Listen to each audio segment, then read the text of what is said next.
I like the dog. It's friendly. Hello and welcome back to my channel Box Office Poison. My name is Moxie McMurder, and in this video I want to talk about two things that I really like: true crime and Tony Curtis.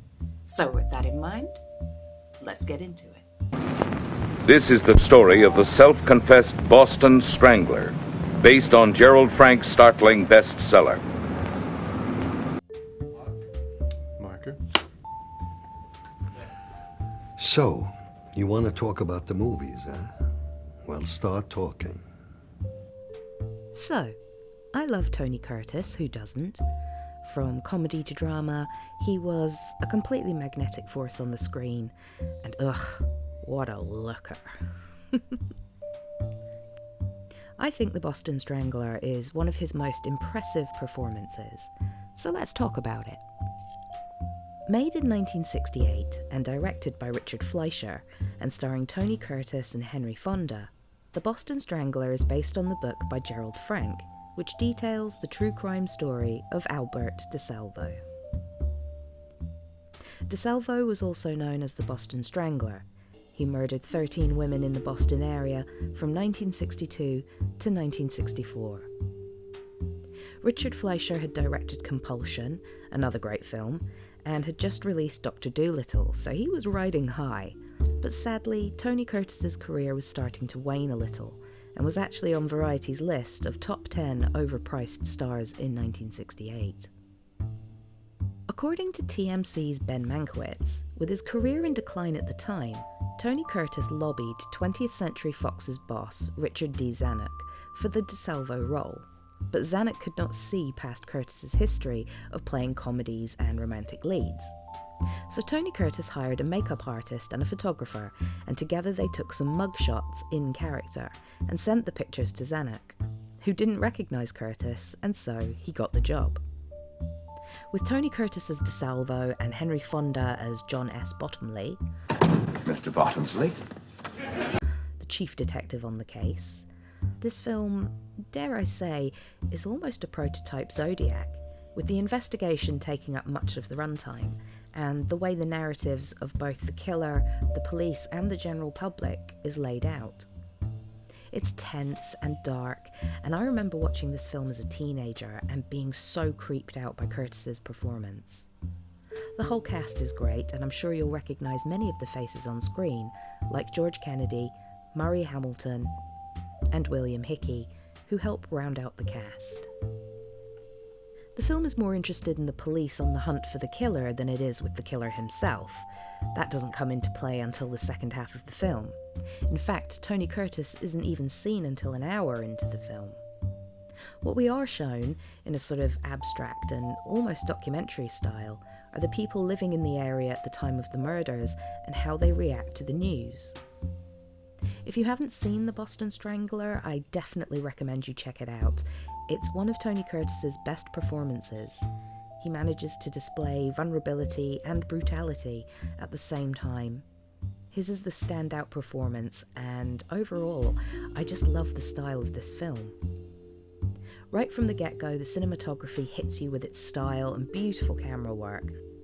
The colour palette of the film is established using subdued colours, and it looks kinda dingy, but I love that sense of realism and the mundane, especially when juxtaposed against the bright white clinical style at the end of the film.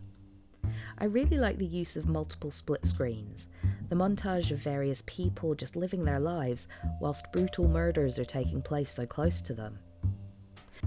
An article in the February 1969 issue of American Cinematographer claims The Boston Strangler was the first Hollywood feature film to use the multiple image technique of presenting several scenes in panels on the screen simultaneously.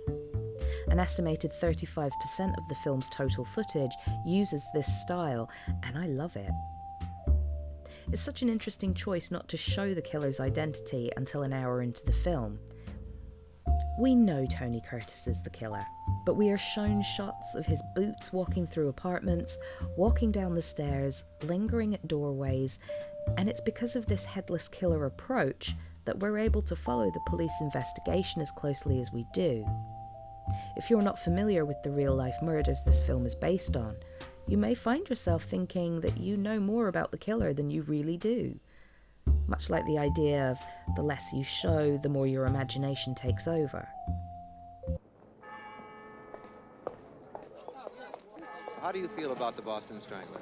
Well, I feel a little bit nervous. I've been reading the papers and going along with the A lot story. of apprehension on your part, is there? Yes, I would say so. How about yes. in the evening time? I take every precaution. No, after 9 o'clock, I'm pretty close to home. Having the police not understand why women would still be letting a stranger into their homes when there's a murderer on the loose is indicative of the victim-blaming mentality that still exists today, and completely ignores the reality of what it's like to be a woman who lives alone, but whose gas pipes need fixing. That's not a euphemism. The homophobia and misogyny that was rife in the 60s is on full display here, from both the killer and the police. But I think it's somewhat progressive, in inverted commas, in the way that Henry Fonda's character as the chief detective deals with a suspect who's gay. Fonda's character seems sympathetic to the suspect, despite buying into the notion that the killer might be hiding within the underground LGBTQ community. It's worth noting that at the time this film was made, there was some controversy as to whether DeSalvo was actually responsible for the murders, and if the real killer was still on the loose. However, in July 2013, DNA was used to link DeSalvo to Mary Sullivan, his last victim, who was just 19 years old. Initially, the crimes were assumed to be the work of one person, who the media referred to as the Mad Strangler of Boston. On July 8, 1962, the Sunday Herald wrote that a mad strangler is loose in Boston, and an article titled "Mad Strangler Kills 4 Women in Boston." The killer was also known as the Phantom Fiend or the Phantom Strangler, due to his ability to get women to allow him into their apartments. Gerald Frank wrote the book the film is based on, and was a journalist, and was in Boston at the time of the murders. I honestly can't remember if I've read this book. I don't think I have though, so I won't comment as to whether it's a faithful adaptation, but what I will say is that as far as I know, the film is fairly accurate in terms of the victims and various details of the crimes. However, the end of the film takes somewhat of a turn in terms of credibility. There is no reason to suggest that DeSalvo has multiple personality syndrome, or what we would call today dissociative identity disorder. I suspect this is where the author of either the book or the screenplay took some liberties in terms of DeSalvo's mental health, of which I know very little. That said, the whole last act is actually tremendous in terms of acting and staging, and while it may not be true fact, it's incredible cinema and well worth watching just for this last act alone. In 1963, two reporters for the Record American, Gene Cole and Loretta McLaughlin, wrote a 4-part series about the killer, dubbing him the Boston Strangler. By the time that DeSalvo's confession was aired in open court, the name Boston Strangler had become part of crime lore. A new Boston Strangler film was announced recently, I think it's due out later this year, starring Keira Knightley as Loretta McLaughlin and directed by Matt Ruskin. A quote from Deadline says, "The first reporter to connect the murders and break the story of the Strangler, McLaughlin and fellow reporter Gene Cole challenged the sexism of the early 1960s to report on the city's most notorious serial killer and worked tirelessly to keep women informed.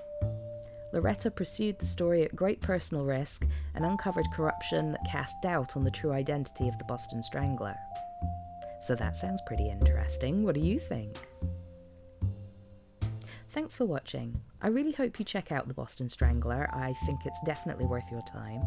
And if you've already seen it, then maybe it's time for a rewatch. Please don't forget to like and subscribe to my channel. And if you're feeling extra generous and would like to support my channel, you can buy me a coffee. I'll leave a link to my coffee account in the description box below. All caffeine is greatly appreciated. Have a great day, be kind to your pets, and stay spooky.